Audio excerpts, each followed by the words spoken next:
Saya sapa dulu ya, yang sudah gabung di 0855420912. Ada siapa gerangan? Ada Pak Abbas di Comal, nyimak aja katanya. Oke deh. Terus dari Pak Agus Soro di Karangjompo. Assalamualaikum, waalaikumsalam. Semoga sehat selalu supaya bisa hadir di Serbuk. Amin. Baru monitor nih bangun tidur. Wah, enak banget ya. Bisa tidur, gak asik ya. Oh iya katanya nih, The Endless itu yang buat jalur jalan Anyar Panarukan. Iya betul. Pelajarannya pelajaran sejarahnya Pak Agus keren nih. Masih ingat aja ya. Iya. Nah, beliau yang ini apa ya, bangun jalur itu. Nah, itu salah satu cara dia untuk bisa menguasai Jawa. Baik baik baik baik. Kita masuk di bagian mana nih? Aduh, lo kok hilang? Masih di bab 4 ya. Dan kita masih ngomongin soal bagaimana kemudian Daendels ya mulai mencokolkan kekuasaan Belanda di Jawa. Nah, tadi sudah manuver-manuver militer Jawa dan Belanda. Terus bagian berikutnya adalah ini dia. Willy di Banjarjo. Nyimak biar pinter katanya. Boleh deh ya. Vera mintanya. Oke deh. Batuk deh. Sorry. Nanti ya aku puterin. Oke. Kita masuk ke bagian berikutnya, bangkitnya faksi anti Belanda di Yogyakarta. Nah, ini seru nih kayaknya. Kalangan elit Keraton Yogyakarta yang menghayati betul budaya semangat tempur Keraton Mangkubumi tidak perlu diingatkan lagi untuk sadar bahwa maklumat Orde Baru Daendels yang dampaknya mengerikan itu betul-betul mengancam eksistensi mereka. Bila tanggapan Putra Mahkota sebagaimana terbukti di dalam parade militer Rojo Winangun telah menetapkan garisnya untuk pro Belanda, yang lain-lain memutuskan untuk mengambil jalan berbeda. Sultan kedua menjadi kunci di sini. Di awal Agustus 1808, di masa puncak krisis dengan Daendels, ia dengan tenang menunjukkan kembali panglima perangnya yang terkenal, Raden Temenggung Sumodiningrat, untuk menduduki jabatan Patih Jero, sebuah posisi kunci yang mengatur akses kepada raja. Sebagai orang yang berdarah ningrat tinggi, ibunya keturunan Sultan pertama dan ayahnya keturunan dari garis Bupati Mataram Lama, Sumodiningrat menikahi salah seorang putri Sultan kedua dari istri resminya yang berdarah Madura, Ratu Kedaton. Perkawinan ini membuat Sumodiningrat berstatus saudara ipar bagi dua pejabat kunci istana lainnya, Raden Ronggo dan Patih Yogyakarta, Raden Adipati Danurejo kedua, yang seperti dirinya nanti tewas ketika krisis dengan pemerintahan Eropa makin memuncak 4 tahun kemudian. Karena perkawinannya dengan putri Sultan tidak membuahkan keturunan, ia lalu mengadopsi adik Pangeran Diponegoro, yaitu Pangeran Adinegoro. Dan melalui adik kandungnya inilah, Diponegoro akan mewarisi tanah di sekitar Gua Selarong pada Juli 1812 yang akan menjadi markas besarnya yang kesohor itu. Sekalipun terkenal sebagai pemabuk berat, suka main judi, dan adu ayam jago bersama penduduk Jawa biasa, Sumodiningrat dalam kata-kata Van Itzeldik masih menjadi pilar terkuat pemerintahan Sultan. Penampilannya sehari-hari sangat bertolak belakang dengan semangat tempur dan sifat agresifnya. Babat bedah ing Ngayogyakarta atau babat jatuhnya Yogyakarta menyebut wajahnya yang berkumis dan berjambang. Sedangkan babat keraton Yogya menjulukinya begini: sepak terjangnya seperti singa barong yang menakutkan kalau dilihat. Kembalinya sikap anti orang asing yang tanpa tedeng aling-aling itu, terutama di Dewan Pemerintahan lingkaran dalam Sultan ini, langsung terlihat dalam sikap lebih keras terhadap tata aturan seremonial baru yang diberlakukan Daendels. Tepat pada hari penunjukannya, Engelhard langsung melaporkan bahwa Sultan sudah membuat pertemuan dengan para pejabat senior Nayoko.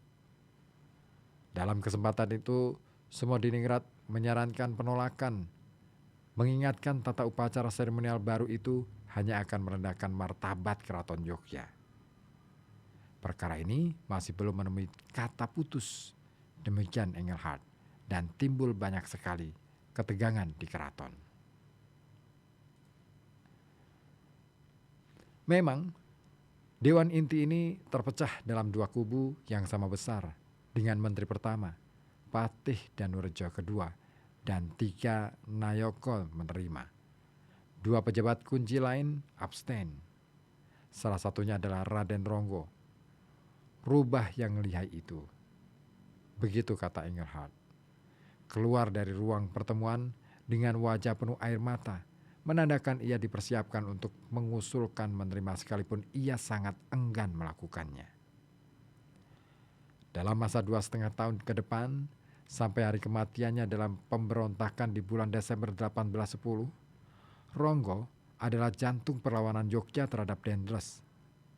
Jadi, bagaimana mungkin pejabat keraton yang sangat muda ini yang masih berusia 31 tahun saat kematiannya dapat memainkan peran yang demikian penting dalam politik keraton Sultan dan melalui keteladanannya menjadi inspirasi bagi Diponegoro. Sebagai yang termuda dan paling berkarisma di antara 3 menantu Sultan yang menikahi putri-putrinya dari permaisuri yang berdarah Madura, Ronggo melihat dirinya sebagai keturunan para pendahulu yang ia muliakan sebagai Raja Laskar, Ratu Pinarjurit. Orang-orang Yogya pada waktu itu memandangnya sebagai seorang pejuang pemberani, akul-akul dalam julukan yang dipakai dalam babat Pakualam. Sementara Diponegoro memandangnya sebagai satu-satunya banteng Kesultanan Yogya dan kemudian menggambarkannya sebagai seseorang yang merasa terpanggil untuk mati sebagai panglima di medan tempur.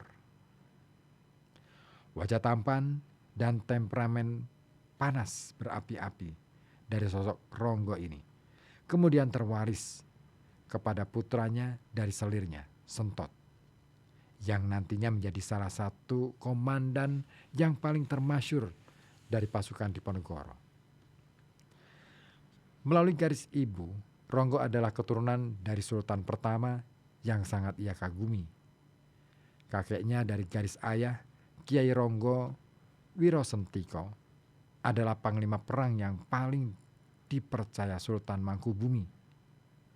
Dan setelah pendirian Kesultanan 1755, ia pun mendirikan satu dinasti pejabat senior kerajaan, Bupati Wedono di Madiun. Pengasuh Diponegoro di Tegalrejo, Ratu Ageng, adalah saudara mudanya.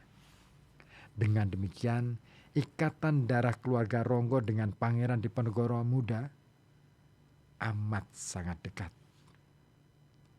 Latar belakang leluhur yang hebat dilihat dari sudut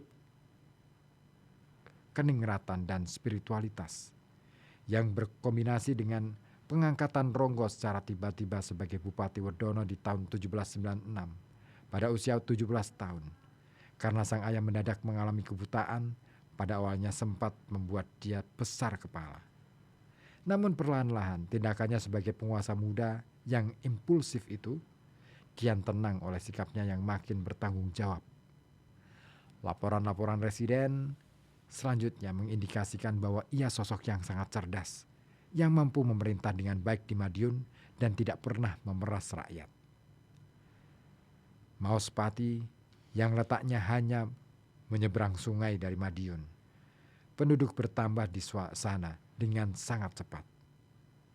Ia bahkan digambarkan sebagai figur yang dinilai bersikap baik terhadap orang-orang Eropa, meskipun perlakuan Daendels terhadapnya akan mengubah semua itu. Dan lalu kemudian Peter Carey memberi judul kecil di bagian berikutnya, Benteng Jawa lawan Macan, Banteng Jawa melawan Macan Belanda.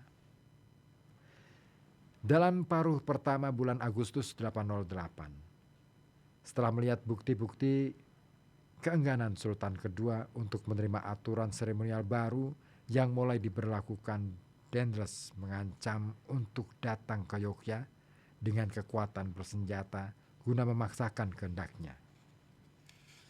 Sambil menuduh Raja Jawa itu kurang setia, ia menegaskan bahwa segala perkara akan beres jika ia dapat berbicara dengan Sultan secara pribadi. Namun, dengan 3.000 serdadu di belakangnya, pertemuan tatap muka antara Daendels Sultan hampir tidak mungkin dapat menjadi pertemuan pemikiran. Peter Engelhard yang diplomatis itu tampaknya sudah berusaha mempersuasi Daendels dengan mengatakan bahwa cara berkunjung semacam itu dengan moncong meriam di belakangnya sama sekali tidak perlu. Sementara itu, tekanan juga diarahkan ke keraton untuk membuka akses Belanda ke hutan-hutan jati di wilayah sebelah timur. Ketua Dewan Administrasi Hutan yang baru ditunjuk oleh Gubernur Jenderal Gustav Wilhelm Wyss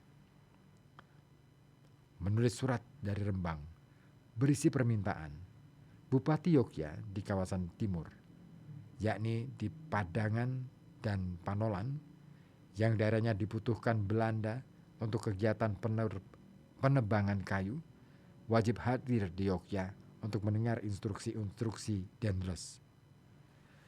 Raden Ronggo sepertinya juga dipanggil menghadap, sebab Madiun juga daerah yang memiliki kayu yang berlimpah. Apa yang menarik? Wyss tidak berapa lama kemudian dipindahkan ke Yogyakarta sebagai residen. Dari dua bupati di atas, bupati pertama Mas Temenggung Sumonegoro dari Padangan, kemudian ikut memberontak bersama Ronggo, dan yang kedua Raden Temenggung Notowijoyo ketiga dari Panolan adalah mertua Diponegoro. Melalui dia ini, Pangeran Diponegoro Muda akhirnya tahu tentang tekanan-tekanan politik yang dialamatkan pada Kesultanan untuk membuka akses Belanda ke wilayah penghasil kayu. Selain mengamankan akses ke persediaan kayu jati, Daendels juga sangat ingin mengurangi berbagai aksi penggarongan di wilayah Belanda yang dilakukan warga mancanegara, provinsi-provinsi wilayah timur dan pesisir tetangganya. Kurangnya kerjasama pihak keraton dalam usaha-usaha penyelidikan tindak kriminal ini, dan sangat mudah pula bagi para pelaku kejahatan itu mencari perlindungan di wilayah yurisdiksi keraton, makin meyakinkan Daendels bahwa suatu perjanjian baru tentang hukum dan ketertiban mutlak diperlukan. Maka pada tanggal 26 September 1808, sebuah versi baru dari Undang-Undang Angger Gunung yang mengatur kesepakatan hukum dan ketertiban ditandatangani oleh dua patih dari Surakarta dan Yogyakarta di Klaten. Kerasnya ancaman hukuman yang ditetapkan mencerminkan kemustahilan hukum dan ketertiban dapat dilaksanakan di dalam kesemrawutan administratif pemerintahan yang tidak memberi harapan sama sekali di keraton-keraton Jawa Tengah bagian selatan.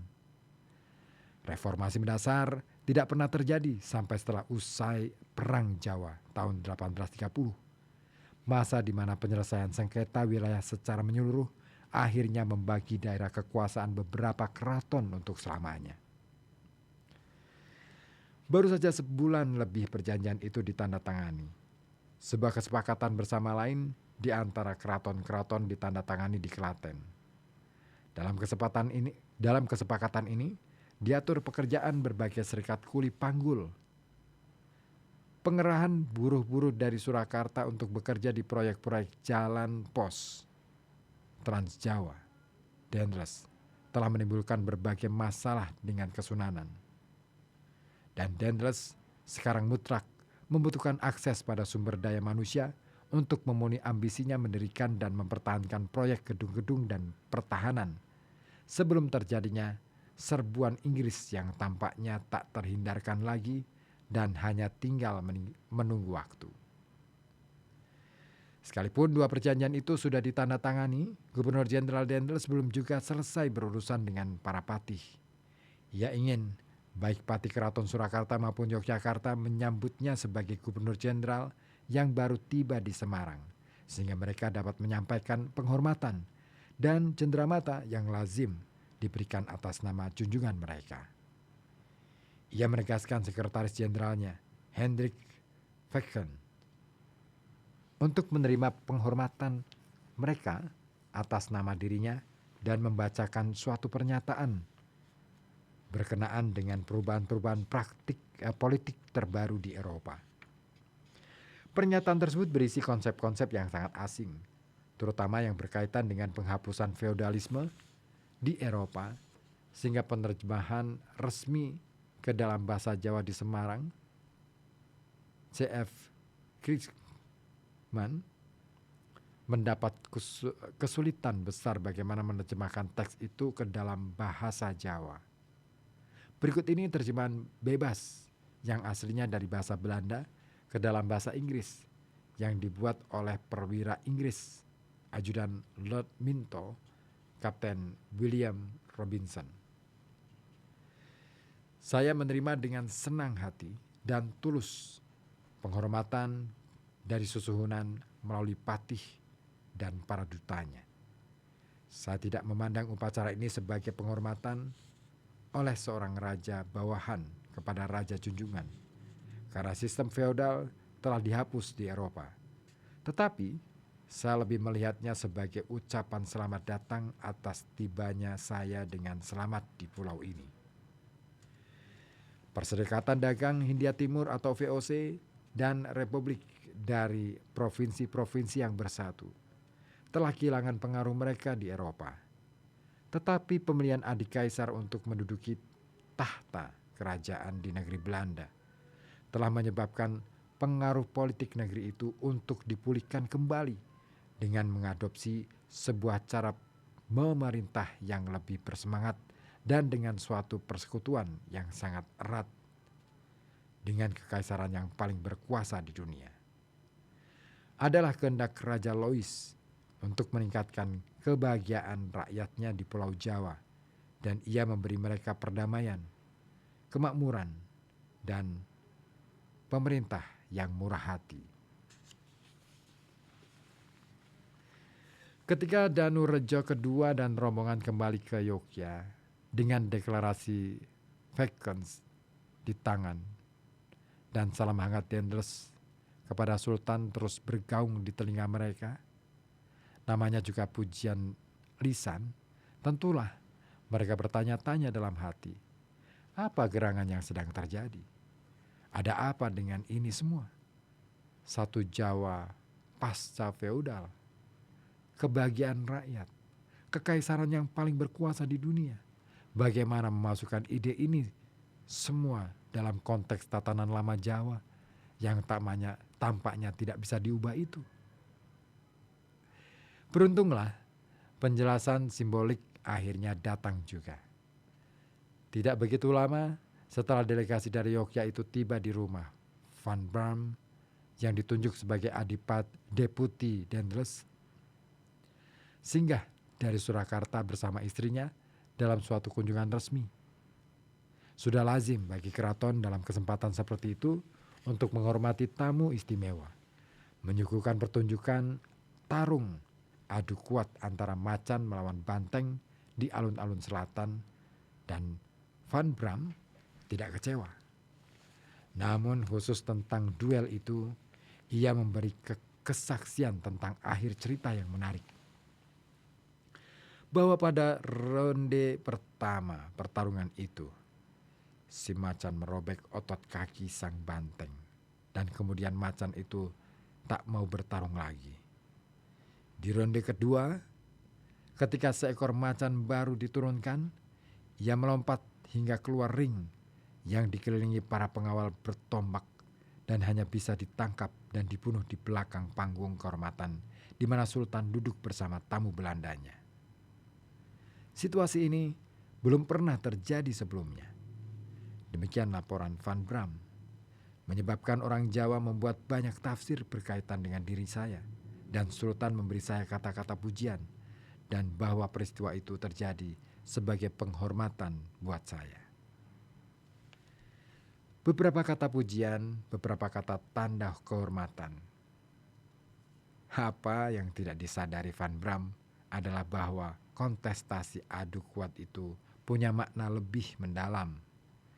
Bagi seorang tamu agung Eropa seperti dirinya, duel seekor macan melawan banteng boleh saja dipandang sebagai sebuah pertunjukan hiburan yang agak mengerikan. Namun bagi orang Jawa, pertarungan tersebut punya makna yang jauh lebih besar. Mereka mempersamakan orang Eropa dengan macan yang gesit dan mematikan, sedangkan diri mereka sendiri sebagai banteng liar yang kuat. Sekalipun macan itu pada awalnya sangat ganas, namun daya tahannya rendah dan hampir selalu dikalahkan oleh binatang yang gerakannya lebih lamban. Namun lebih waspada serta lebih ulet seperti banteng. Dalam peristiwa khusus itu, hasil pertarungan dua ronde tersebut menunjukkan bahwa macan Belanda dalam posisi kurang mengembirakan. Di ronde pertama, sekalipun sanggup merangsek terus untuk membunuh, karena otot kaki belakang banteng telah robek, namun sang macan tidak mau terus membunuhnya. Di ronde kedua, si macan baru langsung melompat hingga keluar gelanggang. Bukankah itu berarti bahwa orang Jawa akan menghadapi suatu perkembangan luar biasa dalam perlawanan mereka terhadap Belanda? Pada saat kunjungan Van Bram, invasi Inggris masih akan terjadi beberapa tahun lagi. Namun ketika invasi itu terjadi, kalangan keraton Yogyakarta yang masih ingat pada pertarungan macan lawan banteng di alun-alun selatan pada Oktober 1808 itu, bolehlah dimaklumi bila menduga dan menghubungkan peristiwa tersebut dengan ramalan bahwa Belanda yang pernah perkasa dengan VOC-nya, yang sekarang telah bubar itu, akan dibuat mati suri sejauh menyangkut pemerintahan mereka di Jawa. Hal ini terjadi karena sebuah kekuatan baru Eropa yang lebih dikdaya akan segera mengambil alih posisi Belanda.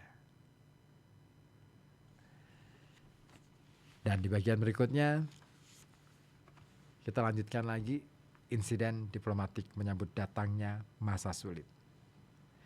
Sebuah insiden diplomatik yang sangat buruk yang terjadi pada tanggal 15 Oktober, hari terakhir kunjungan Van Bram di ibu kota kesultanan, seolah menjadi pertanda akan datangnya tragedi. Ketika Residen Surakarta itu dan istrinya diantar keluar dari benteng Belanda dalam keretanya untuk perjalanan pendek menyeberang jalan, dinaungi payung biru keemasan menuju kediaman Residen, mendadak terlihat ada rombongan lain yang akan melewati jalan utama yang akan dilalui. Siapa lagi kalau bukan Raden Ronggo? Namun bukannya ia berhenti untuk memberi jalan kepada pejabat tinggi Belanda, sebagaimana ditetapkan dalam peraturan upacara seremonial yang baru, Bupati Wedana itu malah memotong jalan Van Bram sehingga memaksa kusirnya menarik kuda untuk berhenti mendadak. Benar-benar ini suatu tanda penghinaan. Engelhard yang senantiasa bersikap diplomatis menyarankan agar koleganya cukuplah hanya memberitahukan insiden itu sambil lalu saja kepada Sultan ketika akan berpamitan nanti dan meminta Ronggo minta maaf secara pribadi. Saran ini dia lakukan dan permintaan maaf Ronggo dengan segera menyusul. Apakah ini cukup? Tanya Sultan dalam bahasa Melayu. Tidak, kata Van Bram. Ia ingin Bupati Wedana ini meminta maaf secara publik di depan seluruh pejabat keraton. Hal ini menimbulkan kegemparan baru. Rasa heran dan takjub terpancar di setiap wajah ketika Raden Ronggo dengan wajah merah padam karena merasa dipermalukan menyatakan secara resmi permintaan maafnya dengan intonasi Jawa namun dalam bahasa Melayu. Setelah bersulang dan minum, Van Bram pamit. Namun hanya sehari kemudian, 16 Oktober di Klaten, pada waktu dilakukan penandatanganan perjanjian tentang serikat-serikat kerja kulit panggul, perjalanan Residen Surakarta itu lagi-lagi persilangan dengan Ronggo yang adalah utusan dari Yogya. Van Bram pura-pura tidak terjadi apa-apa, namun wajah Ronggo adalah topeng kejengkelan. Orang yang berbahaya, cepat naik pitam, pembenci, banyak ulah, dan pantang mengalah. Tulis Van Bram dalam laporannya kepada Daendels. Ia sekarang menjadi musuh pemerintah nomor 1. Tahap akhir penyelesaian ini akan terjadi tak lama lagi. Dan disimpulkan oleh Peter Carey. Ketika akhir tahun 1808 semakin dekat, Keraton Yogya boleh jadi bertanya-tanya, apa yang bakal menimpa mereka? Bagi Diponegoro, awal runtuhnya tanah Jawa yang diramalkan secara samar-samar oleh suara gaib di Parangkusumo, sekarang menjadi kenyataan yang muncul satu demi satu. Dengan setiap penghinaan baru yang menimpa keraton dan setiap sikap merendahkan terhadap keluarga kerajaan dan para priayi, dunia revolusioner Eropa dengan segala kekurang ajarannya itu yang terpersonifikasi dalam sosok Daendels menjadi makin nyata. Hal ini tidak hanya berupa perubahan kebiasaan lama, sekadar otak-atik di pinggiran untuk membawa VOC memasuki dunia modern, melainkan ini perombakan berupa bedol akar dan pangkas cabang. Sejak saat itu, filsafat politik Jawa tentang dua kekuasaan dan pembagian yang menenteramkan hati antara kerajaan Batavia atau Jawa Barat dan Jawa Tulen, Kejawen, tidak mungkin lagi dapat dipertahankan. Dalam segala hal yang menyentuh hubungan antara Jawa Tengah bagian selatan dan Batavia, dari tuntutan politik pemerintah kolonial untuk mendapat akses pada sumber-sumber daya ekonomi dan tenaga kerja dan pertahanan militer di era konflik global, menjadi jelas bahwa Jawa sedang memasuki era baru. Namun tidak mudah bagi orang-orang seperti Diponegoro yang lahir ketika pandangan dunia Jawa yang lama masih berpengaruh untuk menyesuaikan diri dengan perubahan itu. Masih banyak yang harus terjadi sebelum perubahan tersebut akan terlihat sebagai keniscayaan yang tak terelakkan. Di antara elit Jawa Tengah bagian selatan, memang banyak hanya segelintir saja orang yang akan mulai membuat penyesuaian seperlunya dalam menghadapi tatanan kolonial baru sebelum Perang Jawa. Namun, semua itu terlambat. Saatnya untuk melakukan perubahan cara pikir Jawa sudah lama lewat. Pemerintahan Eropa sudah membuatnya untuk mereka. Daendels hanyalah sebuah awal. Ya, itulah kedatangan Daendels. Rupanya membuat perubahan besar dalam tatanan politik Jawa pada masa itu. Dan memang ya, kalau tadi disampaikan oleh Pak Agus tadi di WA 0855420912 ya, pembangunan jalan yang dilakukan oleh Dendes ini sebenarnya bagian dari apa ya, jalan pos ya. Dan itu juga untuk membuat pertahanan di kawasan pesisir Jawa sebelum kedatangan Inggris. Karena pada setelah itu kan ada Inggris ya, Raffles pada waktu itu kalau tidak salah. Oke deh. Itu akhir dari bab 4 dan minggu depan saya akan lanjutkan lagi di Serbuk. Oke, ada yang sudah request Viera ya. Oke deh. Saya hadirkan untuk Anda. Apa ini? Oke deh. Serbuk saya tutup sampai di sini. Terima kasih. Dan nanti pada pukul 10